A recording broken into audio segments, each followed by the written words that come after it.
quem já chegou aqui, olha só, o nosso entrevistado já sentou aqui à nossa frente. Tá aqui, Márcio Killer. Olá, Boa noite, seja bem-vindo. boa noite a você e a todos que nos ouvem, né? Homens e mulheres trabalhadoras que nos ouvem aqui de Almirante Tamandaré. Um abraço. Seja bem-vindo. Ele é bancário, é presidente da CUT, cientista social, mestre em sociologia política pela Universidade Federal do Paraná. Tem muito a nos falar e eu tenho certeza que você que está aí do outro lado vai querer fazer perguntas. Pode perguntar se quiser, pode ligar aqui. O papo é reto, não tem problema e a gente não corre das perguntas, não. Pode ligar e pode participar. 41-3537-9807. Pode mandar pelo WhatsApp, pode mandar no Facebook, no Twitter, na Twitch, no YouTube. A gente vai estar olhando todas as plataformas para colocar sua pergunta aqui para o Márcio no ar. Bom, vamos começar então vendo contigo estas manifestações, protestos. A CUT não está parada. Não, de forma nenhuma. Inclusive a CUT entrou nessas manifestações com muita responsabilidade. No primeiro momento, nós achávamos que não era prudente irmos às ruas ainda, Por conta em da função pandemia da e tudo gente mais. tá num grau alto de contágio, de contaminação e morte, né? Mortes acontecendo. Então, no primeiro momento, as centrais sindicais diziam que era importante se manifestar, usar as redes, usar os instrumentos à disposição, mas procurar evitar as manifestações. Mas, infelizmente, nós temos um presidente que é pior que o vírus, né?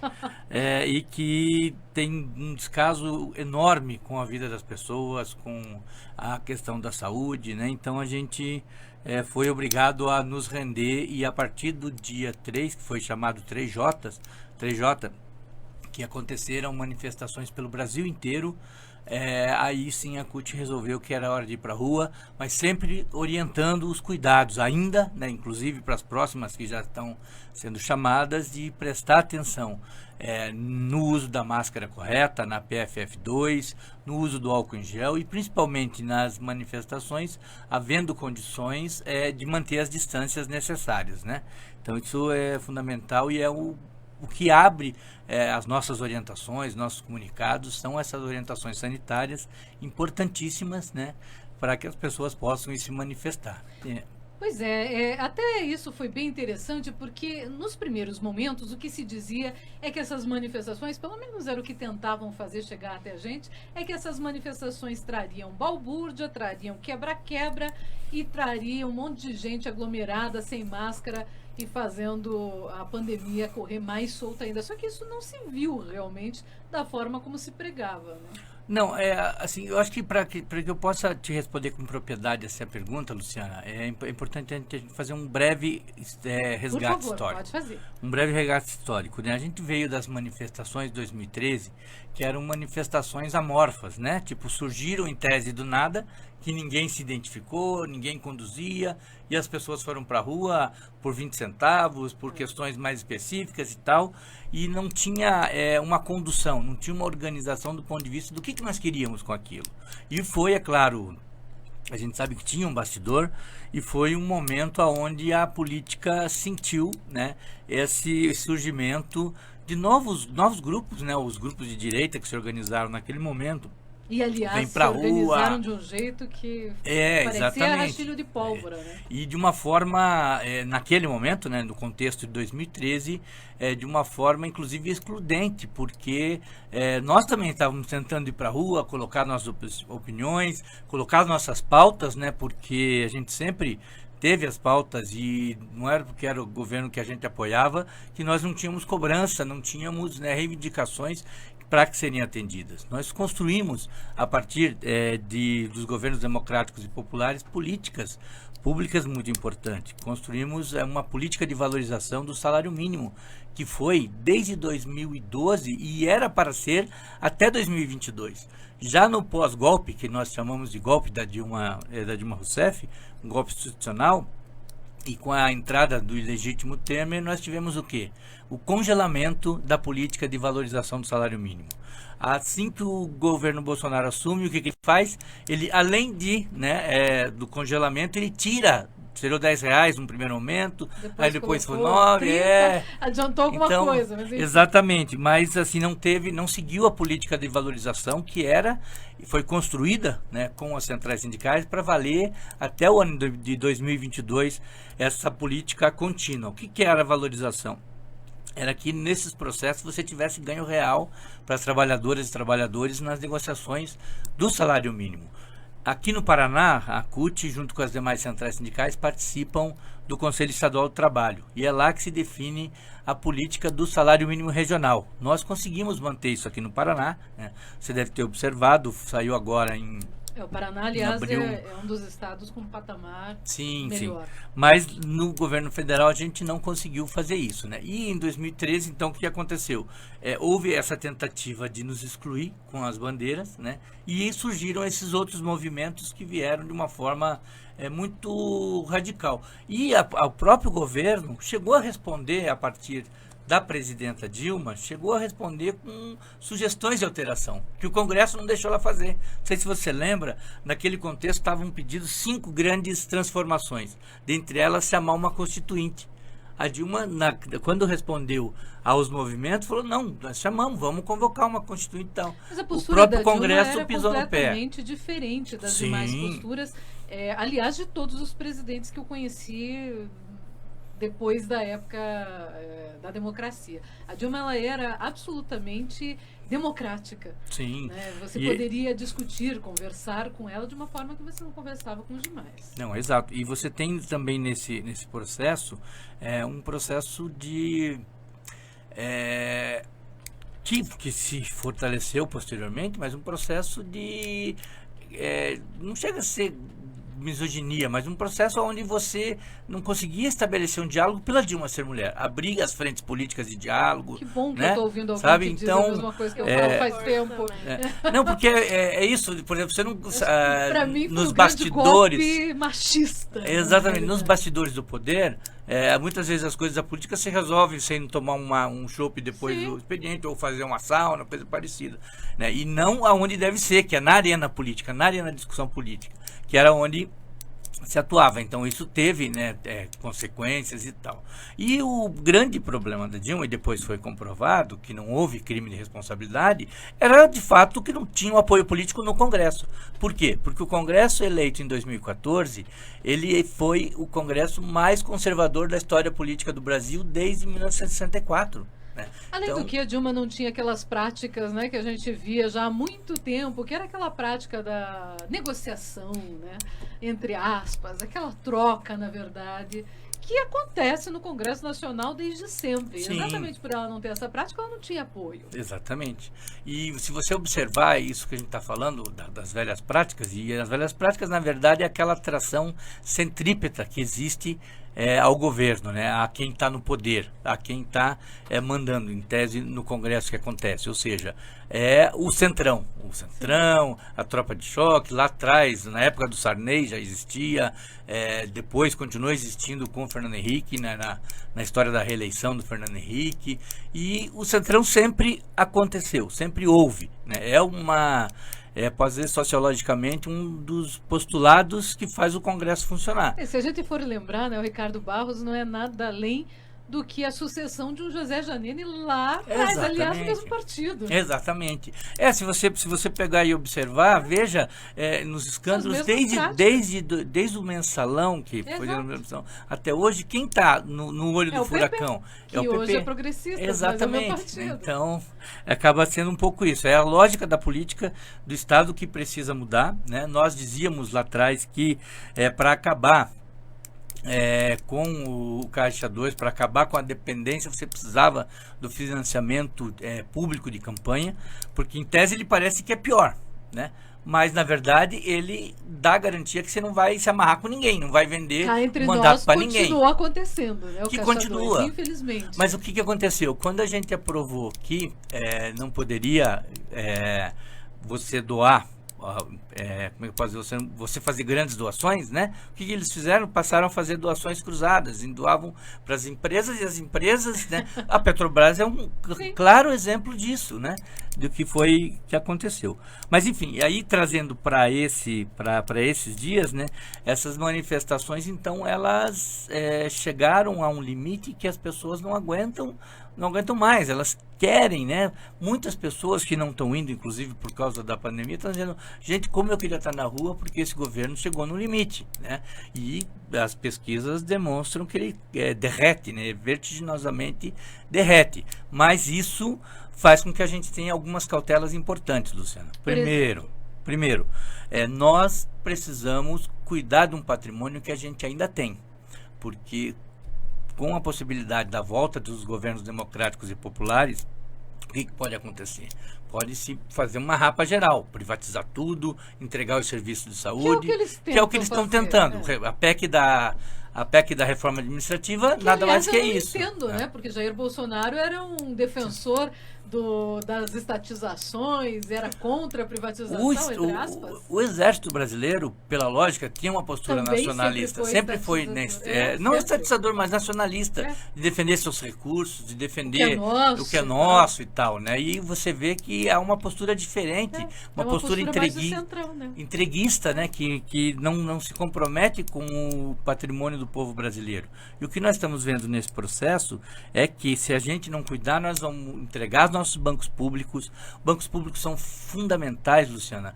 E vou te dar um exemplo. Pega, por exemplo, uma cidadezinha, não de região metropolitana como Almirante Tamandaré. Vamos pegar uma cidade que é lá quase caindo lá na Ventania. Por exemplo, se você não tiver um banco público, e em muitas cidades do Brasil, a grande maioria tem o quê? Banco do Brasil, Caixa Econômica Federal, Agência dos Correios. Né? E no caminho você tem postos. Que postos você tem? Postos da Petrobras. Você não vê posto privado da Esso, da Texaco, no interior. Você vê nas grandes cidades, porque aí tem demanda e tal. Vai faturar menos, né? Eu tive a oportunidade em 96 de fazer uma viagem para um congresso de ciências sociais, e aí, como só tinha pessoas de ciências sociais no ônibus, o motorista perguntou: escuta, vocês querem ir pelo litoral ou querem ir pelo interior? Falou: não, todo mundo não, interior, vamos pelo interior, né? E aí isso nos deu essa dimensão da realidade que é o Brasil do interior, a dificuldade que eles vivem, né? A gente passou pela Bahia, numa cidadezinha onde você tinha as pessoas que não tinham geladeira em casa, mas tinham uma anteninha parabólica pendurada no lugar. Por quê? Para que as informações chegassem e o coronelado continuasse dominando na época do ACM, né? Continuasse a dominação.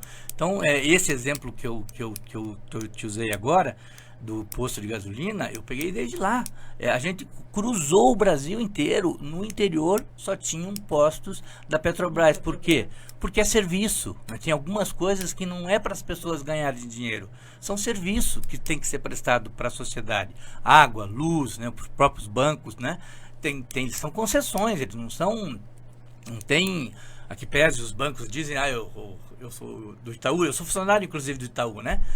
O dono do Itaú diz que é dono, mas na verdade é uma concessão pública que ele tem para poder... Como os meios de comunicação, assim como meios de comunicação, são concessões, né? Então a gente precisava ter.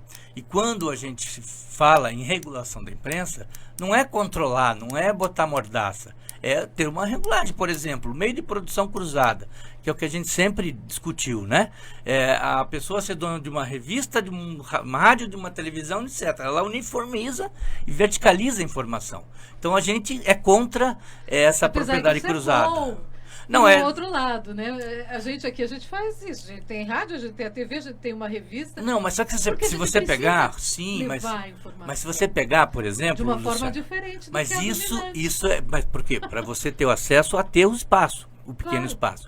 O que eu estou falando é de 6 grandes redes. As grandes. Eu estou falando exatamente de 6 grandes grupos de comunicação que dominam tudo que se lê, que se vê e que se escreve no Brasil. Que daí recebe uma fortuna dos governos. Exatamente, né? Pega, por exemplo, no segundo governo Lula, a grita da imprensa era porque o Lula tirou dos grandes e pulverizou nos pequenos o investimento em propaganda do governo, ele pulverizou. Né? Em vez de jogar só num, aquelas publicidades. Mas enfim, eu tive a oportunidade de participar da Conferência Nacional de Comunicação, né? E lá a gente teve esse debate, estava bem naquele processo de abertura da TV digital, das 4 bandas e tal, e o debate que a gente quer fazer é um debate franco. A sociedade precisa estar organizada, precisa ter, por exemplo, produção de conteúdo regional, precisa ter participação das pessoas e dos movimentos, né, com acesso. Você pega, por exemplo, isso que a gente acabou de falar, a internet veio, por exemplo, acabar com aquela experiência que a gente teve de rádios piratas. Hoje qualquer um. Eu tenho. Web tem tudo que é canto, eu né? tenho um programa chamado Quarto Sindical, da CUT, que é todas as quartas, né? O Quarta Sindical, e que a gente está conseguindo ter uma média de 2.300 visualizações, né? Por quê? Porque a internet propicia, mas daqui um pouco os caras vão dar um jeito, ou de taxar, né, a internet grátis, ou de circular, enfim, ou de conformar portais, porque hoje o que nós vemos é que a informação muitas vezes é concentrada em portal, né? Se você, estou dizendo assim, as pessoas mais do senso comum, assim, né? Que não estão preocupadas com a grande política e tal, que estão preocupadas com o dia a dia. Eu quero ver moda, quero ver esporte, quero ver comunicação, quero dicas. Se você abrir um portal desse, você vê tudo lá, você não precisa sair. Tudo. Né? Uhum. Então, é uma forma de se manter, não dá espaço, de estabelecer contraditório. Ou às vezes se dá também espaço nos portais, desde que seja um local democrático. Sim, então, sim. Tudo depende muito do ponto de vista, né? O meu grande problema com o Luiz Inácio Lula da Silva, além do mensalão, era o fato dele ter tirado o diploma do jornalista. Porque o que acontece? Você faz com que muita gente, sem o mínimo de ética e de bom senso, vá abrir qualquer portalzinho e colocar informação estilo um Eustáquio da vida. Entendi, verdade. Entende? E isso pulverizou, infelizmente pulverizou, virou uma loucura. Dilma era a favor.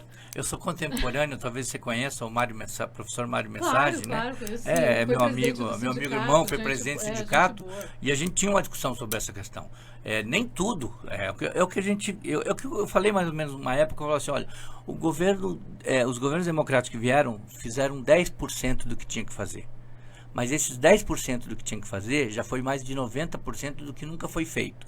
Tem que avançar muito, tem que avançar nas relações sociais, tem que avançar nas políticas afirmativas, nos programas e tal. Tinha que avançar muito. Mas se optou em 2002, com a Carta aos Brasileiros, dizer o seguinte, olha, nós não vamos romper com nada. Nós queremos apenas incluir as pessoas. Nós queremos que exista política pública, nós queremos que exista fomento à educação, proliferou a universidade, proliferou programas sociais, proliferou a própria Ciência Sem Fronteiras, né? Muitos daqueles que foram contra os governos pelo impeachment da Dilma eram filhos ou pais e filhos que estavam no interior no Ciência Sem Fronteira, né? E isso depois o que aconteceu? Tiveram que ou bancar, né, do próprio bolso lá, ou trazer os seus filhos de volta porque esses programas acabaram. Sim. Eles foram descontinuados, né? Pega Minha Casa Minha Vida. Eu não tenho um A para falar dela porque ela foi, na minha concepção, uma baita de uma presidente. Infelizmente a gente acabou. A história, eu acredito que a história vai restabelecer. Porque eu sou historiadora também, então eu sempre digo isso, que eu tenho certeza que a história vai contar a verdade, a realidade. E Dilma vai ser realmente colocada no seu lugar onde ela tem que estar. Mas, infelizmente, né, a história ela é contada naquele momento pelos vencedores. Então, exatamente, a gente teve a história contada por eles. É verdade, a história dos vencedores, né? Eu acho que a gente tem uma oportunidade histórica na mão, porque eu falo dos governos democráticos populares porque eles acabam sendo uma experiência que a gente não tinha tido, né? Nós não tínhamos tido governos do PT. Hoje nós podemos, claro, dadas as reservadas proporções, fazer uma comparação, né, entre o que nós tínhamos, o que tivemos, o que temos e o que queremos, né? Nós temos possibilidades objetivas de fazer essa escolha. E eu espero que, né, claro que a sociedade muitas vezes ela como é que eu posso dizer? O Maurício de Verger, um sociólogo francês, ele diz o seguinte, ainda existe o mito na sala de jantar, né, que é a televisão. Infelizmente as pessoas estão na época da televisão que mudou muito, né? Mudou, mas porque na época que ele falava isso era que a televisão era um Deus. Era um Deus porque era um veículo de mão única. Só falava, você ouvia, você podia tentar interpretar o que eles queriam. Hoje a comunicação é diferente. A comunicação que você faz aqui, eu estava ouvindo ali enquanto esperava, falou, ó, ligue, venha, não tem censura, você pode perguntar o que você quiser, né? Fala e tal. Não, eu tô vendo, tô acompanhando por aqui, vendo as pessoas. Então, essa comunicação de duas mãos é que vai dar qualidade. Eu não preciso, e você não precisa concordar com tudo que eu digo. Isso. Mas a questão de você estabelecer contraditório, estabelecer o debate para que quem nos ouve possa pensar, poxa, eu concordo com a Luciana, não concordo com o Márcio. Ou, poxa, olha, o Márcio falou uma coisa interessante que pode ser, né, assim mesmo, vou procurar saber mais e tal. Então hoje eu falo para minhas filhas, né, vocês têm uma sorte que vocês têm um dicionário na mão em tempo real. Nós, quando queríamos alguma coisa, a gente tinha que chegar em casa ou na faculdade, né, para poder... Google, né? não existia isso. A gente tinha que ir lá para a biblioteca. Ir lá e manusear, ver, né? Exatamente. Pegar as enciclopédias e tal. Hoje vocês têm uma facilidade assim, nós também, né? Porque agora veio pra gente. Mas tem coisa aqui que eu, às vezes não sei mexer, que eu só, filha, me ajuda aqui, não sei o quê. Então, assim, eles dominam de uma forma com muita propriedade, né? E estão se aproveitando disso também, né? Eu modéstia à parte, fazer aqui rasgar um elogio à minha filha. A minha filha mais nova, por exemplo, é poliglota. Na internet ela já aprendeu francês. A minha, né, mais velha também. Tá falando falar inglês. Exato. Então, e aprendeu só na internet. Sim, exatamente. De forma que você não precisa, né? É claro que é importante você ter uma... mas é isso, aprendeu na internet, né? Eu não tive custos, por exemplo, para que a minha filha, com a vontade dela, conseguisse falar o francês e tal, falar o inglês, né? O inglês ou o espanhol. O espanhol. Se a pandemia tivesse ocorrido na época que a internet não era tão acessada, as escolas não iam ter como passar as aulas online, por exemplo. Não, exatamente. Exatamente. Olha, se a gente se comparar com o pessoal que sofreu com a gripe espanhola, né? No início do século passado, e o que nós vemos hoje, nós conseguimos estabelecer um outro tipo. Eu falo para meus companheiros e companheiras da CUT, o próprio quarto sindical que a gente está fazendo, as bandeiras, e a gente discute temas do mundo do trabalho. Encerrar a sessão? Não, Tanto que um presidente foi eleito simplesmente com a internet no Brasil. Fora do Brasil isso já era comum, né? É verdade. Aqui, infelizmente, nós elegemos com muita fake news um presidente através das redes sociais. Você tem na internet também, a gente observou, e vai ser uma tendência, eu acredito, né, que vai ser uma tendência, nós vamos ter, por exemplo, com os bancos, eu que sou do movimento sindical bancário, né, com os bancos nós vamos ter que fazer um esforço hercúleo para que as pessoas voltem para o seu local de trabalho, porque o home office é bom, tem, né, seus benefícios, mas também, principalmente para as mulheres, é um problema, porque a mulher, ela acumula ainda mais as funções de casa, as funções, né? E daí o marido pensa que ela não está fazendo nada, ela está trabalhando, ela não está fazendo nada e pede não sei o quê, e vai fazendo não sei o quê. Exato, né? Aprofunda aquela dupla crise, ou às vezes tripla jornada que a mulher tinha, né? Que era trabalhar, cuidar de casa, estudar e tal. Então isso a gente tem que fazer essa reflexão. Para além disso, os problemas psicológicos, né? A gente não estava acostumado a ficar dentro de casa trancado. Depressão é o que mais tem. Sim, se você pegar essas festas clandestinas aí, que a moçada não aguenta mais ficar, sabe?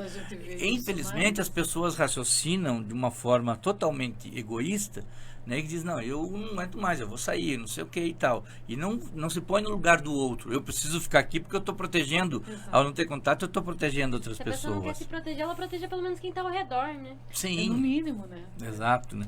E aí a gente tem, então, essas questões. E um outro fato importante e aí benéfico é a redução de custos das coisas, né? Pega, por exemplo, para a gente fazer uma reunião da direção da CUT, que é uma direção estadual, que as pessoas precisavam vir do interior para cá e tal. Isso, agora é conferência. Não, antigamente nós tínhamos o problema das pessoas virem e o problema de estabelecer o quórum para a reunião, para você poder deliberar. Hoje, desde que começou a pandemia, a gente tem tido reuniões virtuais, com quórum, todas elas, com decisão.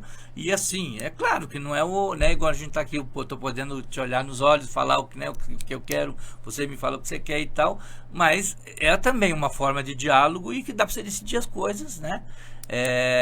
E muitas vezes, eu gosto desse exemplo que eu te dei, muitas vezes a gente chamava o povo para as reuniões, aí não vinha a maioria e quem vinha perdia a viagem. Porque não tinha quórum. Porque não tinha quórum, sabe? Então, isso também deu uma resolvida. Mas nós vamos ter que aprender. Eu acho que nem todas as coisas voltam a ser como antigamente, né? Mas nós precisamos nos reinventar, principalmente do ponto de vista da organização sindical, né? Nós vamos ter que nos organizar de forma diferente para poder organizar os trabalhadores de plataforma, de aplicativos, poder dialogar e poder falar em nome deles, porque eu só posso falar em nome de alguém se eu souber o que eu tenho que falar em nome de alguém e dialogado com alguém, né? Eu não posso dizer assim, ó, o fulano lá quer 10, sendo que ele quer 15, né? Então, nós precisamos estabelecer isso, mas isso vai ser uma das coisas que nós vamos ter que nos reinventar, né? Já que você falou nos trabalhadores, hoje aqui em Almirante Tamandaré teve um protesto por reivindicação salarial e os prefeitos, de uma forma em geral, isso não é só aqui em Almirante Tamandaré, mas é no Brasil inteiro, estão com problemas também com relação à pandemia. Como é que vocês estão tratando dessa situação? A pandemia, assim, nós trabalhadores, nós sempre buscamos construir protocolos. A primeira coisa que a gente colocou é a defesa da vida, né? Nós não podemos deixar questões socioeconômicas se sobreporem à questão da vida das pessoas. E por isso, num momento, nós fomos para cima do governo, para cima das prefeituras, provocamos o Ministério Público para que houvesse a construção de protocolos para que a gente pudesse enfrentar a pandemia, né? Conseguimos, é claro que algumas categorias, né, não todas, conseguimos, por exemplo, construir marcos importantes, né? Os professores, eu acho que foi fantástico. Os professores, os dos bancários, né? Os bancários, por exemplo, conseguiram, além dos protocolos de home office e tal, conquistaram inclusive a inclusão da categoria das pessoas prioritárias, porque estão lidando com dinheiro que todo mundo pega, né? Lidando com pessoas e tal. Então, natural como que isso acontecesse. E os motoristas de ônibus. Sim. E aí, nesse sentido, a gente, através... a CUT tem uma postura de que a gente precisa dar peso político para a luta dos trabalhadores. E nós achamos que quando a gente consegue construir políticas envolvendo as demais centrais sindicais, igual anteontem, era um Dia Nacional de Luta contra as Privatizações e a PEC 32. Nós organizamos uma live que está com 17 mil visualizações a live, porque nós conseguimos construir com todas as centrais, né, que todas retransmitissem, que participassem, e naquela toada. O momento não é de você ficar fazendo ato presencial todo momento. É importante ir para a rua e tal, mas vamos espaçar as coisas. Então vamos criar um encontro, um show virtual, algumas atividades que chamem as pessoas para o problema que nós estamos tendo com o Bolsonaro, com a pandemia e tal, mas não dá para ser todo de 3 em 3 dias você fazer manifestação, né? Então a gente precisa, e por isso que as centrais sindicais, como eu estava te falando lá atrás, resolveram entrar de uma forma mais efetiva na organização nacional, né? Nós temos uma organização nacional que chama Campanha pelo Fora Bolsonaro, que reúne mais de 600 entidades do Brasil inteiro. 600, olha aí. Mais de 600 entidades do Brasil inteiro. Imagina, nós estamos nos reunindo virtualmente, né? Então, tem que ter uma coordenação, tem muita grita, tem que abrir mais espaço, tem que abrir mais fala e tal.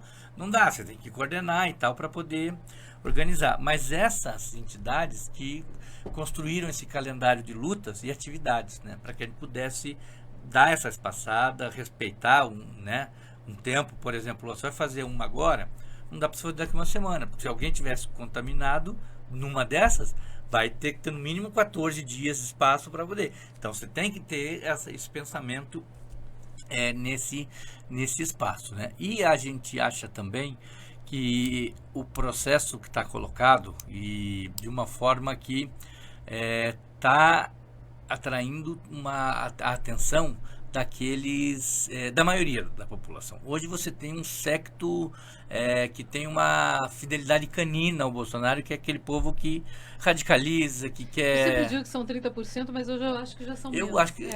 Eu acredito na pesquisa. Eu acho que ele tem o apoio de 22% da população. Felizmente, cada dia reduz, né? Não, tá derretendo. Tá, assim, uma pesquisa mas atrás da outra. Mas ainda tem aqueles que enfim, são apaixonados, né? Exato. Você tem os torcedores. Você tem torcedores de ambos os lados, porque assim, você pega... Quando eu defendo, eu defendo o governo Lula, defendi, né, eu sempre me baseei na construção de um projeto estratégico de desenvolvimento do Brasil que precisa ser seguido. A pessoa que vai estar lá, ela é importante, né? Mas se o projeto estratégico de desenvolvimento estiver sendo colocado em prática, nós vamos ficar 20, 30 anos aí, porque vamos atender as demandas da população. Olha um exemplo, Luciano, você que é historiador, você vai conhecer. Se os trabalhistas não fossem interrompidos pelo golpe civil e militar de 1964, provavelmente eles teriam uma linha de tempo até próximo dos anos 90. Né? Até e ali próximo vinha um trabalho já que foi plantado por Getúlio, mas que foi ficando fortalecido. Exatamente. Né? O Jango, coitado, quando ele Exatamente. assumiu naquela situação toda, era óbvio que seria fritado pelos militares, pela direita. E ele optou... Apesar da cadeia da legalidade, Exato. apesar de Leonel Brizola ter promovido toda uma resistência que começou no Rio Grande do Sul, mas veio o segundo. Isso que eu ia te falar. O Goulart, ele optou pelo não derramamento de sangue. Porque se ele dissesse, Brizola, vamos lá, vamos junto. E o Brizola ia. O Brizola ia, estava preparado. A cadeia da legalidade foi a prova de que ele conseguia realmente Exatamente. segurar o exército. Exatamente. Então, assim, isso demonstra. E também, e aí eu faço um comparativo, essa linha política de tempo que o PT estava vindo, se não fosse interrompida com o golpe de 2016, no processo eleitoral, nós íamos, né, continuar mais um tempo. Entendeu? Não seria só os 12 anos. Por quê? Porque tem política pública, tem problemas que precisava arrumar. Muitos, né? Muitos, sem dúvida. Mas se você pegar, você estava chegando... quando você tem um feedback dos empresários, que eles dizem, olha, tirem o pé. E aí começa os meios de comunicação a dizer, nós estamos numa recessão técnica. E ninguém explicava o que era a tal da recessão técnica, né? Recessão técnica, em tese, dizer o seguinte, lá na frente vai dar problema. Pare de investir agora, não invista em produção, invista, né, guarde o teu dinheiro, porque lá na frente vai dar problema. E aí muita gente entrava nessa, sabe? Eu vi companheiros, por exemplo, que queria trocar de apartamento. Olha, eu tô com dinheiro, queria trocar o apartamento, mas os caras estão dizendo que nós estamos numa recessão técnica. Eu falei, mas bicho, se nós estamos em tese, né, nós estamos numa crise, você tem o dinheiro para comprar um apartamento, por que você não vai comprar? Então, mas só que a lógica do senso comum é isso. Vai dar problema lá na frente, então não invista. E fica aguardando, né? Em vez de investir, vai na poupança. E um outro problema que nós temos é o capital especulativo. Muitos empresários brasileiros fugiram do capital produtivo, não investem na produção, na geração de emprego, né? Eles querem saber de que a empresa vá para a bolsa para eles terem rendimento com ação, e não é mais com produção, né? Então isso traz um problema para nós. Mas o que eu estava te falando, então se a gente tivesse essa linha de inclusão que estava tendo, e ainda assim, aquilo que você falou, os banqueiros ganharam muito dinheiro com o governo Lula. Continuaram ganhando. Sim, ganharam os grandes industriais, continuaram. Pega, por exemplo, o pega subsídio da para os microempreendedores. O que ela fez com os microempreendedores, com os MEIs, na realidade, fazendo a possibilidade de que uma pessoa que era um artesão, de repente, pudesse ter sua própria empresa, o que ela fez foi fantástico. Sim, sem dúvida. Sem dúvida. Mas, por outro lado, depois a sociedade, né, a economia toma isso e desenvolve na pessoa, dizendo, olha, você pode ser seu próprio patrão. Venha trabalhar no Uber, venha, sabe, achando, o cara passa a não ter patrão, em tese, mas está respondendo a um aplicativo que se ele não trabalhar 18 horas por dia, ele não consegue tirar o suficiente, que ele tivesse uma carteira assinada. Pagando, né? Exatamente. Ele não tem férias, não tem plano de saúde, não tem os benefícios. Se precisar de um plano de previdência, ele vai ter que contratar. Tem que pôr ele vira o patrão dele mesmo, né? Exatamente. Se quebrou, olha, nós estamos discutindo na CUT, inclusive, eu mandar um abraço pro Leandro, que a gente está discutindo esse projeto. A gente estava discutindo um projeto de uma cooperativa de delivery, que é uma cooperativa com viés humanizado. Por exemplo, se você tem lá um motoqueiro quebrou a moto. Hoje, nos sistemas de aplicativo que você tem, o aplicativo diz, o problema é teu, eu preciso que você venha aqui, pegue a coisa, entregue e você vai ganhar o que eu estou te pagando. Aliás, eles fizeram até uma manifestação. Teve agora o Black no domingo, né? Nós achamos que não, que você tem que participar de um processo cooperativo, né? porque ainda há uma forma arredia a organização sindical nesse meio, e o sistema cooperativo ele pode responder. Então, assim, se você tiver, por exemplo, tá com a tua bicicleta, quebrou tua bicicleta ou tua moto e precisa de 2 dias, os cooperados têm que dizer, pô, nosso companheiro lá tá precisando ficar 2 dias em casa, ou tá precisando de o dinheiro para ficar a moto 2 dias no conserto. Então, humanizar esse processo, né? Fazer com que as pessoas possam ter uma jornada decente, e não encostar na beira de uma farmácia, de um restaurante para poder comer um lanche rapidinho, porque tem que continuar produzindo. Esses dias eu convidei um motoqueiro para participar desse projeto, onde ele tinha encostado, estava chovendo, né, meio garoando, ele meio que se virando ali, comendo um sanduíche. Aí eu perguntei, escuta, você é o motoboy dessa farmácia? Ele falou, não, só encostei aqui para comer. Eu falei, você faz tempo que você está trabalhando? Não, já faz quase 9 horas e vou ter que tocar mais umas 7 ainda se eu quiser dar conta. Isso. Então é muito complicado, a gente precisa humanizar. A gente sabe que não existe capitalismo humano, né? Mas nós precisamos criar consciência nas pessoas e que a gente precisa humanizar as relações altruístas, de entrega, de divisão, de compartilhamento, porque senão a tendência é a barbárie, né? Sem dúvida. Barbárie. Eu vou parar um pouco para começar a ler aqui as nossas participações, claro. Vamos interagindo. Tá bom, claro. E eu vou continuar fazendo as perguntas aqui no meio delas. A Tô primeira vem pelo WhatsApp. Gente, eu sempre começo pelo WhatsApp, para quem está pela rádio, enfim, quem não tem as redes sociais, poder fazer também as suas perguntas pelo WhatsApp. E o José Eduardo mandou aqui 2 áudios, vamos colocar aqui no ar. Ele manda 2 perguntas para você. Vamos ouvir a primeira. Bom, primeiramente eu queria dar uma boa noite a todos aí da Rádio e TV Tamandaré. Boa noite. Boa noite. Boa noite e um beijo com carinho para minha esposa Luciana Pombo, dizendo Obrigada. que eu a amo muito, né? E no momento estamos um pouco distantes, Parte mas interessada. Tá lá em sempre Balsa. perto com o coração. Mandar também um abraço e um beijo para minha enteada do meio, a Luciene Ellen, e dizer, né, que o que falta em tamanho para essa menina sobra em competência. Ah, que legal. Parabéns sou pelo alta. trabalho aí, Luciene. Dar um abraço também e ao convidado e falar que ele seja bem-vindo à Rádio TV Tamandaré. E eu gostaria de começar com uma pergunta, tá? É o seguinte, no dia 25 de junho, a secretária de Saúde do trabalhador da CUT, Paraná, a Carolina Recalcati, ela sofreu vamos dizer assim, um atentado, né? Uma intimidação em Toledo, em uma reunião que ela participava, a respeito da área de saúde e tal. E tinha um bilhete que dizia morte, tiro, não se salvará e recalque, né? Fazendo menção ao nome dela, né? Para aumentar mais o pânico e tudo mais. Tá? E na mesma semana a sede da entidade também já tinha sido alvo de ameaças na internet. O que eu gostaria de perguntar é o seguinte, isso ainda acontece muito, tá? E se acontece, isso aí sempre aconteceu ou é maior os ataques nos dias de hoje, em decorrência dessa insanidade que há no nosso país, né? Onde se você briga por vidas, você está errado, se você briga por salário, você briga pelo trabalhador, se você reivindica, você pode ser considerado um terrorista. Se você é de universidade pública, você vai para usar maconha, plantar maconha, essas baboseiras todas. Então é isso que eu queria saber, se isso ainda acontece muito e acontecendo, ela acontece mais hoje ou os ataques já vêm de tempos, antigamente era pior? Tá. Bom, essa é uma das perguntas. Tá bem. Obrigado. Posso responder Pode essa? responder. Uhum. Tá bom. É Eduardo, né?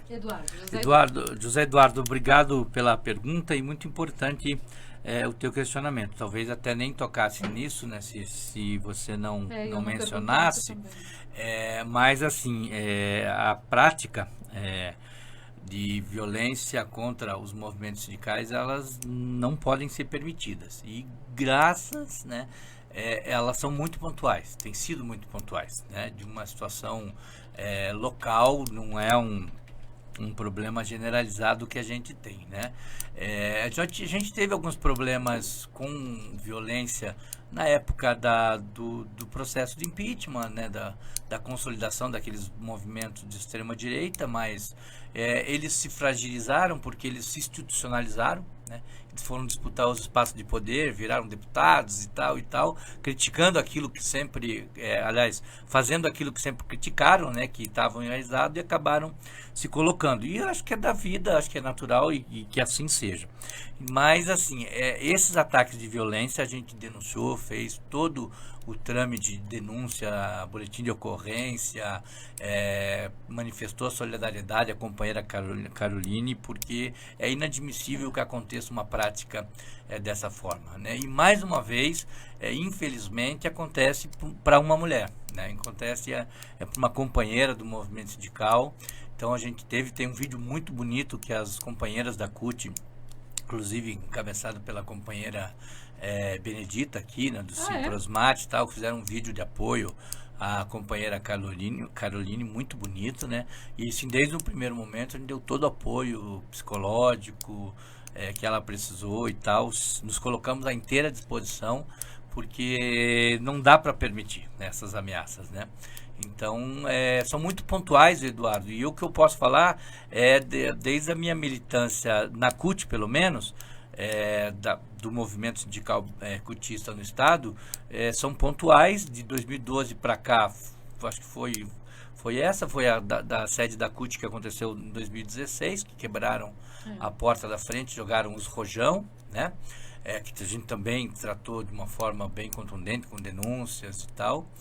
Mas o que eu vejo é pontual. Na minha trajetória de militância de 30 anos, também assim dá para contar nos dedos, né?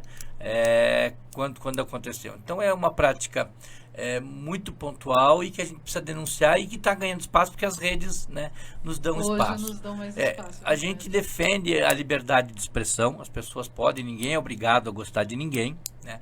Mas desde que fique na raia do razoável, do ideológica, do razoável, né? E que não parta para agressões físicas e tal. A gente defende a construção de um mundo fraterno, igualitário, justo, e justiça se faz se contrariando o confronto direto, a violência, sem dúvida nenhuma. Obrigado pela pergunta e toda a nossa solidariedade lá na companheira Carol.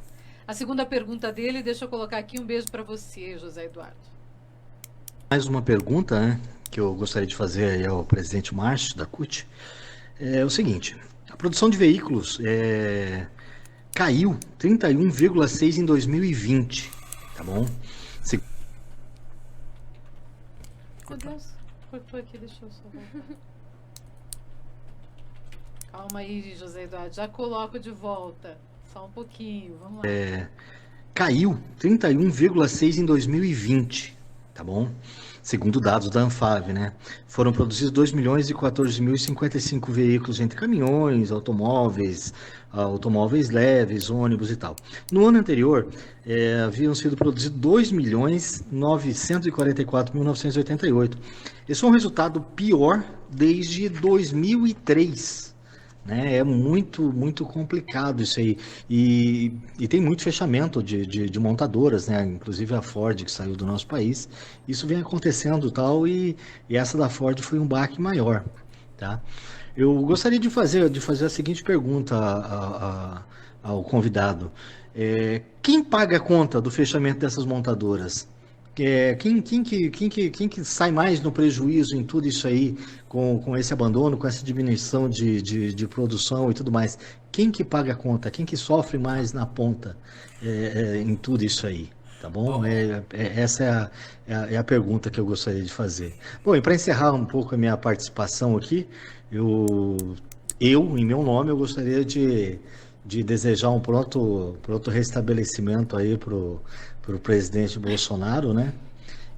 Mas, ao mesmo tempo, eu gostaria também de parabenizar todos os presidentes que estão bem de saúde, estão trabalhando, porque o importante é a vida, né? O restante eu acho que é só mimimi e tal, né?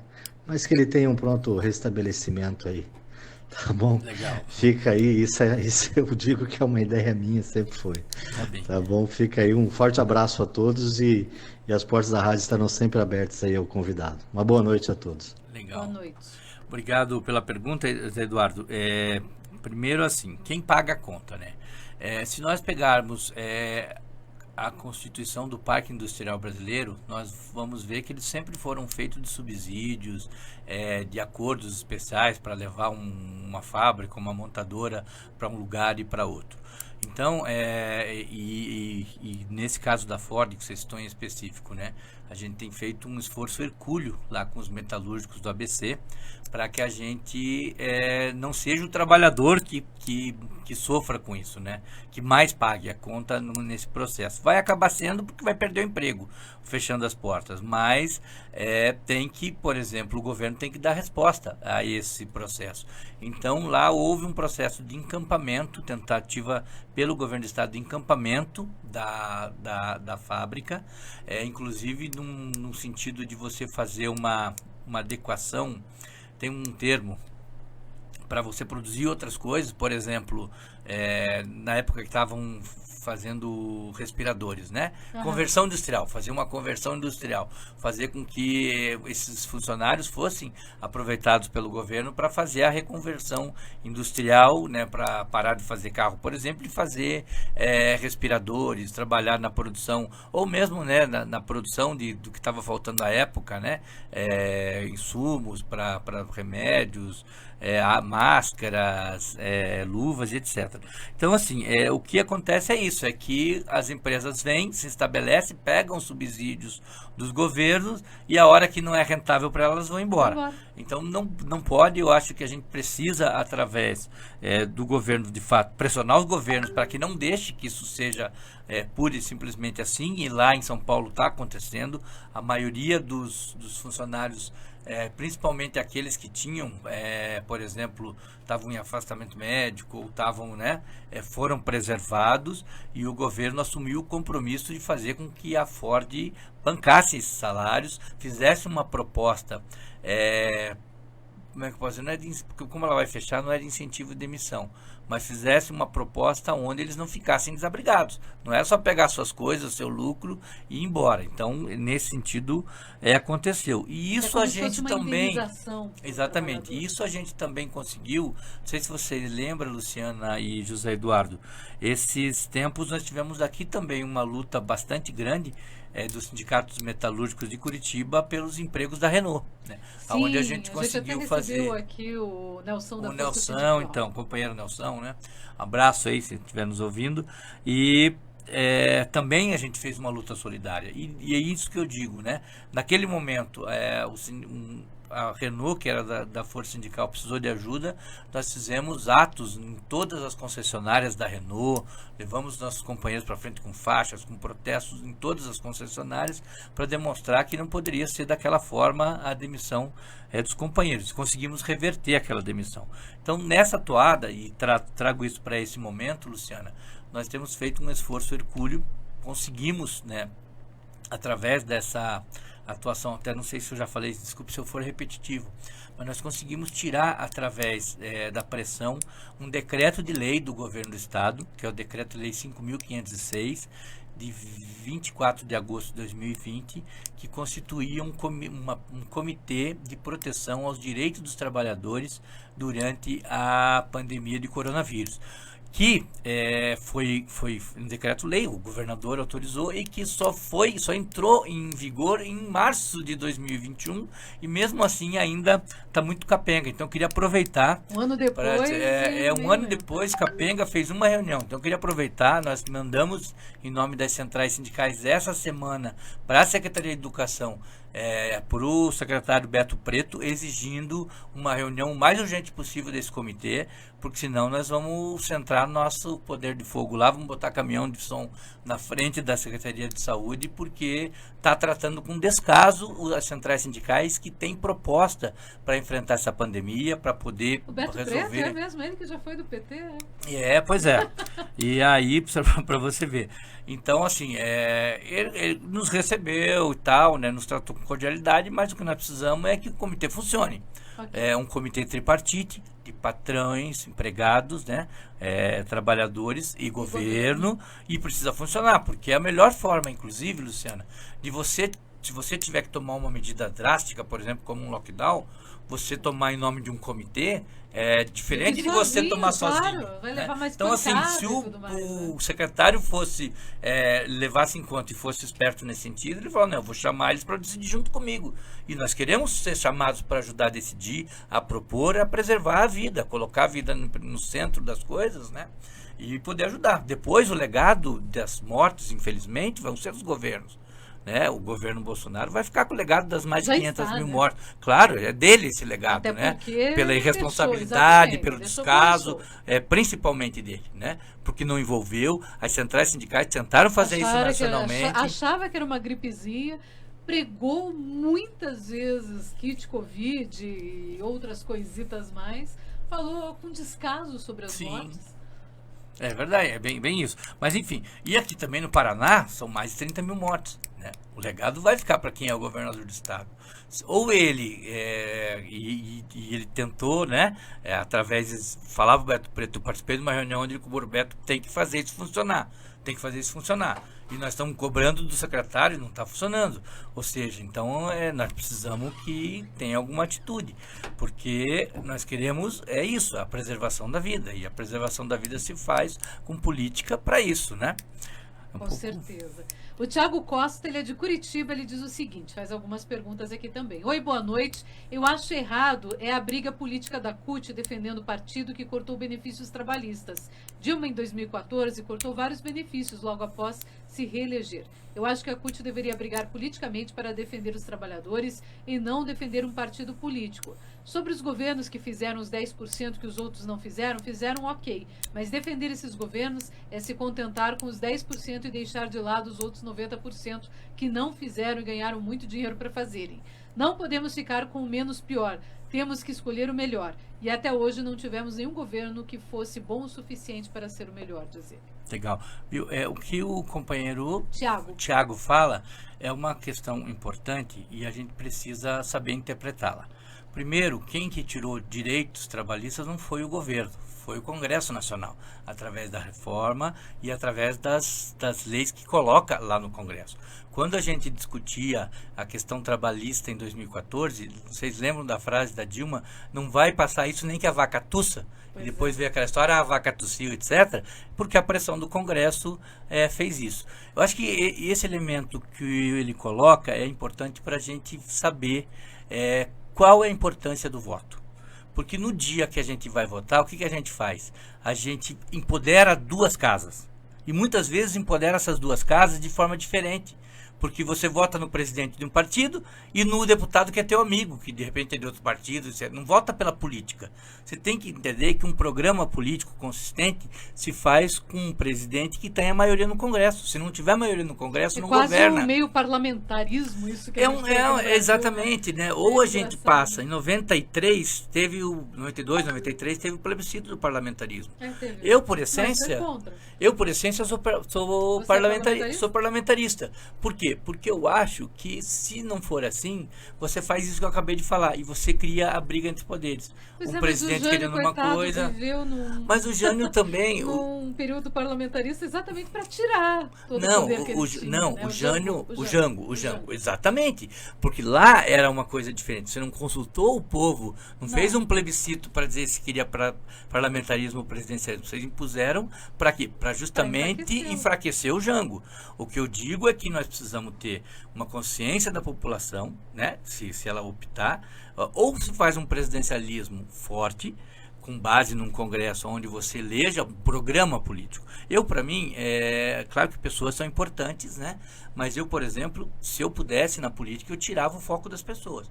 Eu, por exemplo, fazia voto em lista. Você apresenta um programa político de ideias e faz voto nessas pessoas. Eu não sei se é isso, mas no mínimo a gente tinha que ter realmente partidos mais fortes. É, né? Porque aí personalidade, você pega, por exemplo, mesmo, o Bolsonaro. O Bolsonaro está sem partido. Sem partido. Sem partido. Se você pegar a organização. Não, os partidos. Por quê? Porque se elegeu em tese por um partido de aluguel. Né, um partido que foi criado de última hora. Então, o sistema partidário tem problemas que precisam ser resolvidos e tem partidos que têm histórias. Pega, por exemplo, cláusula de barreira que querem aprovar agora. Eu acho que você tem que, para construir uma cláusula de barreira, você tem que olhar a história. Você não pode jogar no ostracismo uma história política, um PCdoB que vai fazer 100 anos de existência, contribuindo com a história política do Brasil. Né? E um bando de partidinhos de aluguel. Exatamente, navegando porque é a aproximação, eleger. Por causa dessa força centrípeta, traz deputados, traz não sei o que, vende espaço de TV, horário político, e isso traz consequências do nobre. Mas então, só para terminar de responder o companheiro, primeiro assim, a resistência a gente fez, e a gente fez sempre. Então, o fato de a gente apoiar um governo ou não quer dizer que a gente não tenha divergência com eles, não quer dizer que a gente não coloque as nossas pautas. A gente sempre colocou. E a CUT sempre pautou por isso. Autonomia e liberdade sindical. Nós não aceitamos essa regra de que somos atrelados. Nós somos atrelados porque, quer dizer, em tese, né? Porque a gente concorda com o programa político que está em prática, mas não quer dizer que a gente vai aceitar tudo 100%. A gente resistiu às reformas, a gente fez a política de construção do salário mínimo que eu coloquei aqui, foi uma política que as centrais conquistaram, nada foi dado. Não sei se você lembra, Luciana, quando Lula assumiu o poder, ele falou assim, é agora que vocês vão ter que ir para a rua e pressionar, porque eu preciso de apoio no Congresso para fazer as mudanças, porque eu sou o presidente de todo mundo, eu não sou presidente de 2, 3 grupos ou de uma parcela, eu sou presidente de todo mundo. E quem for lá tem que ser isso, tem que ser presidente de todo mundo. E as pessoas, as entidades organizadas têm que pressionar. Tem muitos que não são. Eduardo Roberto Garzuzzi, aqui do Monte Santo, em Almirante Tamandaré, faz algumas perguntas. Ele diz, boa noite, sou Eduardo Jardim Monte Santo, na audiência, abraço a todos, abraço para você. E ele diz o seguinte, pergunta aí para o presidente da CUT, como defender o PT e a CUT em Almirante Tamandaré depois de dados assim? Resumo dos anos do PT em Almirante Tamandaré de 2003 a 2015, alguns exemplos. Subida acentuada ao ranking de violência nacional do 56 para 10º, do 56º lugar para o 10º nacional. Subida acentuada no índice da miséria, apenas 300 empregos com carteira assinada, exploração desenfreada do aquífero Cache causando afundamento de solo, carência de investimentos em todas as áreas, não acompanhando os municípios. Será que é tão em prol dos mais pobres mesmo? Pergunta ele. Almirante Tamandaré, antes do PT, não tinha nada. Com o PT, continuou sem nada. E se o PT voltar, vai afundar mais, diz o Eduardo Roberto Garzuzzi. Eu acredito que ele esteja falando das consequências das políticas do governo federal para o Almirante Tamandaré. Pelo que ele diz, é isso aí mesmo. Né? Não me recordo que tenha tido um governo petista em Almirante Tamandaré. Não, e aliás, o PT em Almirante Tamandaré, me desculpe, a Benedita, o Lázaro, enfim, mas deixa muito a desejar. Entendi. Então, assim, o que nós precisamos entender, e a gente estava conversando um pouquinho isso aqui com a Luciana, é que o governo eleito em 2002 foi um governo eleito a partir de uma carta feita aos setores, às elites, né, políticas brasileiras, que é a Carta aos Brasileiros, que dizia, né, que não ia romper com o sistema financeiro, que não ia romper com os acordos, né, que estavam sendo construídos nacionalmente, mas que queria a inclusão de mais gente. E esse processo de coalizão é aliança política, então você tem que entender essa relação com o Congresso. Muitas vezes você não consegue, né, trazer para cá os benefícios que deveriam trazer, porque tem intermediários no processo. É igual quando você vê uma demanda, lembra a época que a Dilma vinha para entregar os tratores e tal, não sei o que, tal. Sempre tem um governador, um prefeito que vai querer capitalizar aquelas coisas. Muitas vezes as políticas não são feitas. Então, assim, eu sinceramente não tenho como te responder especificamente para Almirante Tamandaré, mas do ponto de vista da aplicação política do governo federal, e eu não sou defensor do governo porque eu não era parte do governo, eu defendo o programa que foi instituído, os avanços que aconteceram e que tinham que avançar mais. A gente mesmo aqui, né, Luciana, já chegou a esse acordo que a gente fez o que era preciso fazer e conseguimos fazer, na minha opinião, muito pouco, mas esse muito pouco era muito do que nunca tinha sido feito antes, né, a começar por universidades, por a volta das escolas técnicas, etc. Também um dos grandes pontos positivos, né? Porque agora está se deixando de lado as universidades e pesquisa, e foi tão valorizado. Exatamente, né? Você tem esse processo de descaso, porque quando você investe em universidade, em tecnologia, você investe em soberania nacional. Com você certeza, investe mesmo federal aqui fazendo vacinas. Mas empenhando pega na um outro vacina. exemplo de produção pesada. A UEL. Né? Além da educação, que eu acho que é fundamental, né? E só você pegar, foram mais de 204 universidades que foram inauguradas na época que o Fernando Haddad foi ministro da Educação. Então não dá para desrespeitar isso. Não dá para dizer que não fez nada e assim por diante. Mas pega o outro, por exemplo, o desmonte dos portos. A produção, por exemplo, de navios que nós estávamos tendo, né? Acabou, né? Acabou por quê? Porque o Brasil resolveu entregar o seu transporte ao transporte rodoviário para vender mais pneu, para ter pedágio, etc. Não investe em navegação de cabotagem, não investe em trilhos, né? Em trens para fazer o transporte das coisas, poderia inclusive desafogar as rodovias nas perspectivas de acidentes e assim por diante. Então nós precisamos pensar num projeto para o Brasil que seja estrutural do Brasil, né? E que tenha nesse projeto o compromisso de desenvolvimento social. Que é aquilo que eu falei. Nós precisamos de um projeto de desenvolvimento estratégico da sociedade. Você fala Se a isso, pessoa eu lembro do Ciro Gomes falando do projeto o Plano de Desenvolvimento Sustentável. A CUT tem por hábito compreender o trabalhador como um cidadão. E como cidadão ele participa da vida, né? O trabalhador de Almirante Tamandaré é um morador de Almirante Tamandaré, é uma moradora, né? A trabalhadora é uma moradora. E nós desde 96, depois até se você tiver interesse eu posso disponibilizar, desde 96 a CUT sempre prepara, e nós tivemos já a oportunidade de fazer aqui nessa associação que tem aqui ao lado da prefeitura, o lançamento de uma das nossas plataformas. Acho que é isso, né? Inclusive eu vim aqui representando, na época eu não era o presidente da CUT, eu vim aqui representando para a gente lançar. Então desde 96 nós lançamos uma plataforma da classe trabalhadora para as eleições, colocando esse anseio, né, dos trabalhadores, dos ramos de atividade. Hoje no Paraná a CUT está organizada em 14 ramos de atividade, representa 223 mil trabalhadores sindicalizados e mais de 560 mil trabalhadores na base, né? Por exemplo, só para você entender essa diferença, a categoria dos bancários aqui em Curitiba e região tem 17 mil pessoas, né? Okay. Dessas, 9 mil são filiadas. Então, tem uma representação de filiados e uma representação de base, né? Geralmente, os sindicatos fazem política para representação de base. Quando constroem acordo coletivo, não constrói só para os sindicalizados, Exato, né? Não tem como fazer essa não tem como, não tem como, porque você tem a figura da unicidade sindical, que não permite o surgimento de outro sindicato, e por isso esses acordos têm que ser feitos. Mas isso tem, por exemplo, demanda e custo. Até quem não apoia acaba sendo beneficiado. Mas exatamente, só que daí você tem, por exemplo, disso tudo. Vou dar um exemplo quando nós fizemos uma greve relativamente extensa de 14, 15 dias. Tem um custo, né?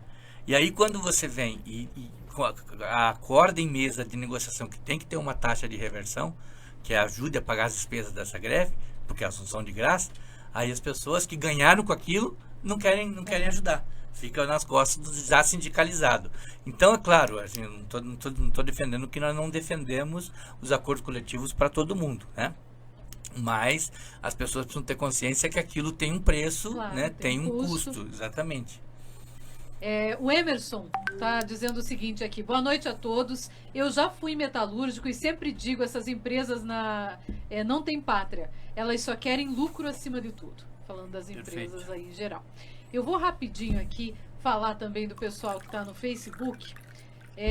Porque diz que eles estão reclamando aqui, mas é que eu sempre falo que eu vou antes para quem está no WhatsApp. O WhatsApp não acaba hoje. Mas eu vou ser... tem muita coisa no WhatsApp e continua. Mas eu vou rapidinho ler aqui algumas das participações. Gente, vai lá pro WhatsApp, todo mundo, que fica mais fácil para mim. Ela diz o seguinte... Ela pergunta se a Roberta Rachid é professora, ela mora em Curitiba, mas é professora em Almirante Tamandaré, e ela pergunta se não teve também pandemia nos outros municípios, já que Almirante Tamandaré diz que não pode dar a reposição por conta da pandemia. O Arnaldo Milk diz: Roberto, o Rodrigo Reis mandou um abraço para todos, só porque a Roberta não suporta o Rodrigo Reis. Um abraço aí para o Arnaldo Milk. A Bruxa Beth diz: oi, Marcos. E daí ela diz: oi, Roberta, beijinhos na Manu. E o Marcos Aurélio está dando oi para a Beth. A Roberta Rachid também está por aqui. A cantora Mari Santiago da boa noite, manda palmas. Obrigado, um abraço aí para ela. A Líndia Mara Almeida da boa noite, um abraço para Líndia Mara. A cantora Mari Santiago manda coraçãozinho. A Roberta Rachid faz uma pergunta aqui. O que o senhor acha sobre o retorno das aulas sem a segunda dose nos profissionais da educação? Eu acho muito complicado. Nós precisamos compreender que a pandemia é uma pandemia sem precedentes no mundo, né? Já ceifou a vida de milhões, né, no mundo, mais de 1 milhão de pessoas, por isso que eu falo milhões. E no Brasil nós estamos num número alarmante ainda. Nós estamos num platô alto né, de contágio, de contaminação. Então nós não podemos ser irresponsáveis a ponto de deixar, principalmente, uma faixa etária que, se pegar a Covid, pega de forma sintomática e vai fazer com que o vírus circule ainda mais. Então nós defendemos que não se volte às aulas presenciais enquanto não se esteja vacinado todo o corpo profissional nas escolas, professores, funcionários, né? E de preferência os estudantes também. Pois é, isso que eu ia te perguntar. Os alunos, na verdade, vão demorar mais um pouquinho. Vai demorar mais um pouquinho. Mas só que se você, por exemplo, tem o corpo técnico já vacinado, já é um indicativo, né? E tem um agravante nessa questão, que é uma opção dos pais mandarem os filhos para a escola ou não no período de pandemia. É verdade. Só que nesse processo... Menos nas escolas técnicas, que é obrigatório. Por causa do presencial, porque é técnico, né? Mas nesse processo de híbrido, né? De homeschooling, não, desculpa. De aula home office e aula presencial, você acaba duplicando a carga horária do professor. Porque o professor vai ter que dar aula para quem está presencial e vai ter que dar aula para quem não está presencial, né? Então nós temos, e eu acho que, infelizmente, né, um dos resultados da pandemia vai ser um passivo gigantesco para os governos, porque eles estão fazendo um acúmulo de trabalho, né, uma exploração do trabalho dos professores nesse sentido. Então acredito que nós estamos avançando a passos lerdos na vacinação, né? Curitiba está 3 dias sem vacinar porque não chega a vacina. Né? E há uma disputa, né, dos governos, eles eu vou vacinar primeiro, só que eles não compreendem que quem distribui a vacinação é o Ministério da Saúde. Se não chegar, não vai vacinar primeiro, não tem como, né? Mas então, assim, a gente tem feito, né, a APP Sindicato é da base da CUT, a gente tem feito essa discussão que, de uma forma racional, o governo entenda que manter o isolamento social, manter os professores em casa, é uma forma de preservar a vida das trabalhadoras e trabalhadores da educação. O Adalberto Valentim está mandando aqui alerta 15, Congresso em Foco, o PDT vai ao STF pedir que Arthur Lira decida sobre impeachment. Olha só, o PDT entrou hoje, então, no Supremo Tribunal Federal, com essa petição para que a corte faça o presidente da Câmara, o Arthur Lira, decidir sobre o pedido de impeachment que o partido protocolou. É bem grande aqui a informação dele, você quer saber um pouquinho mais, depois a gente vai repercutir também lá no blog. O Elton Vieira dá boa noite, um abraço bem grande aí pro Elton. A Roberta Rachid diz o seguinte: aproveita para falar com o secretário de Saúde de Almirante Tamandaré também, diz ela. Pois em entrevista na rádio ele disse estar preocupado com a terceira onda. Inclusive disse que vai comprar mais respiradores, pois afirmou não saber a intensidade e a letalidade dessa nova cepa. Mas se absteve quando a pergunta foi a volta às aulas com segurança. Verdade. Você tem tido vários casos de pessoas que estão pegando Covid mesmo com as 2 doses, né? De forma leve e tal. Que morreu mesmo com a segunda dose. Com a segunda dose. Eu estava lendo hoje uma entrevista que diz que são raros, né? Mas existem os casos de pessoas que vêm a óbito depois da segunda dose. E isso é um agravante, porque as pessoas, a partir da segunda dose, acham que já estão protegidas, né? Já podem circular livremente. Então, é importante que a gente mantenha os cuidados de uso de máscara, álcool em gel, mesmo vacinados, né? E só vá fazer as coisas que precisam ser feitas fora de casa, e trabalhar é necessário e você não tem como não ir, né? Mas com toda a proteção ainda, mesmo vacinado, porque nós corremos corremos o risco do que eles falaram aí, de ter mesmo uma terceira onda, não porque o vírus está muito forte, mas porque as pessoas vão relaxar porque já estão vacinadas. Acha que está né? tudo bem, né? Acho que está tudo bem e já foi para frente. Eu queria, se você me permitisse, Por favor, falar um pouquinho sobre essa questão dos pedidos de impeachment. tá, só vou pedir para, enquanto você fala, o Leonardo vir aqui para tirar foto, aproveitar e trazer os papeizinhos. Por favor. Tá bom, tá. Então, assim, nós temos hoje, né, na mesa da Câmara mais de 123 pedidos Pois de é. impeachment. É uma coisa assim surreal, né? A Dilma, quando estava lá, tinha 16 pedidos, né? E a pressão era gigantesca. Porque eles né? queriam, né? Porque Quando eles eles querem, não tem Impeachment, exato. materialidade nenhuma. Tem Exa- que e- simplesmente isso ter aqui. vontade política. Isso que eu ia falar, Luciana. Um impeachment depende só do apoio político que determinado presidente tem ou não. E o Bolsonaro usou uma estratégia com dinheiro público, né, que foi apoiar a eleição tanto do Lira como do Pacheco no Senado, e garantiu uma certa, né, acomodação com distribuição de cargos e proventos. Os históricos, a histórica distribuição de cargos e proventos, que é secretarias, cargos públicos de segundo e terceiro escalão, coisas da política tradicional, né? E a gente vê que o Lira tem feito essa resistência. E por isso que nós achamos que o foco, claro, pedir o impeachment do Bolsonaro, porque ele representa a inoperância, o descaso e o descompromisso do governo, não só com relação à vacina, mas também com relação à forma como ele trata as trabalhadoras e trabalhadores. Na nossa opinião, o governo Bolsonaro é um governo de muito poucos, né? Muito poucos banqueiros, muito poucos grandes industriais que se beneficiam da política industrial. Se você pegar, por exemplo, a leitura que os setores industriais de fora do Brasil fazem da reforma trabalhista, eles dizem que nós tivemos uma reforma trabalhista tímida. E agora, a consequência que teve para o trabalhador, Luciana, foram mais de 200 itens da CLT que foram mexidos, e todos eles, nenhum deles foi contra o empresário. Todos foram a favor do empresário. Os 200 foram nas costas da classe trabalhadora. Então, se a gente tem um governo, e ele diz isso claramente, eu sou um governo do empresariado. O empresariado precisa que eu adeque os direitos trabalhistas para eles saber se podem vir investir ou não, né? Que é um pouco que a gente cai naquela discussão do capital especulativo. Processos de privatizações no Brasil, eles são ao contrário do que acontece nos países desenvolvidos. Quando a gente acompanhou isso na época da privatização da Vale Rio Doce, lá atrás, quando acontecia um processo de privatização na Europa e tal, o que acontecia primeiro? Primeiro era a primeira coisa é você garantir emprego. Olha, nós vamos privatizar, vamos entregar e tal, você garantir emprego. Depois você via as outras questões correlatas à garantia de emprego. Aqui não, aqui você faz a primeira coisa quando você vai privatizar alguma coisa, é enxugar, é entregar por exemplo, o Banco do Estado do Paraná, que é o meu caso, eu era funcionário do Banco do Estado do Paraná. Nós éramos 7 mil trabalhadores em Curitiba, 14 mil trabalhadores no Estado. Sabe o que em 2005 representava isso? Passamos a ser 250 pessoas no Banestado, né? Porque tinha o Itaú construiu a Folha A e a Folha B, né? A Folha B era a Folha Banestado.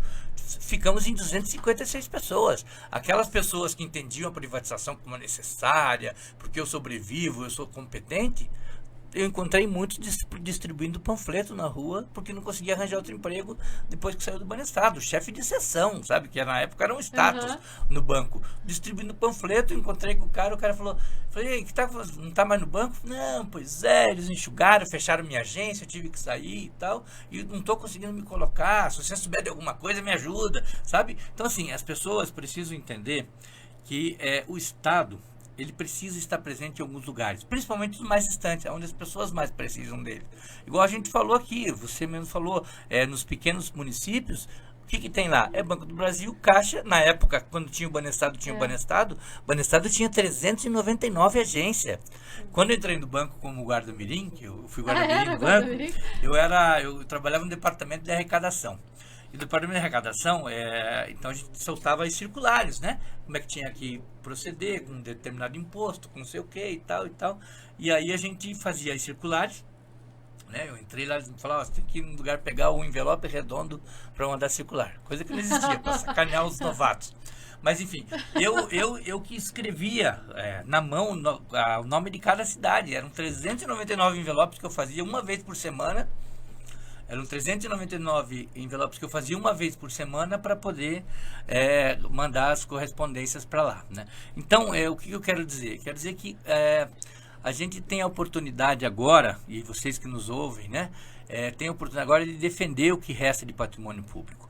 Uma Copel, Correios, enfim, esses setores que são serviços para a sociedade, eles precisam estar na mão do Estado, porque eles não podem passar a ser a servir o lucro, a servir a ganância, né, que é própria do empresariado, né? O empresariado, infelizmente, eu escrevi um artigo ontem para o site da CUT, não existe capital humanizado, como tinha falado com você, porque o capital ele tem um objetivo, que é o teu lucro.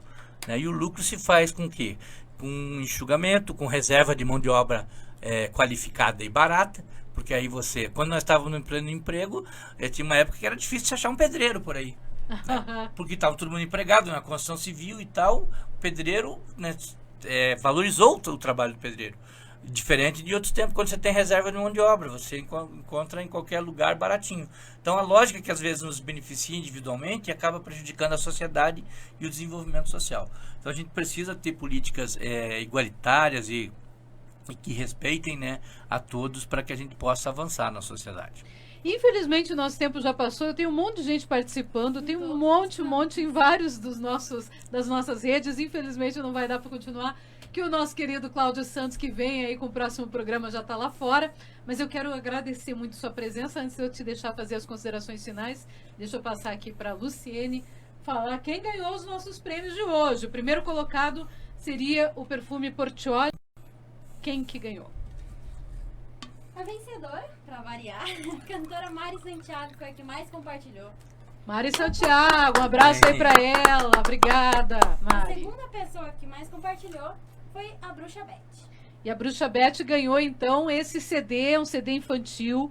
É muito bacana. A Bruxa Beth já trabalha com criança mesmo, né? Enfim, é do Hard Guedes para cantar na escola, para professoras. É bem bacana.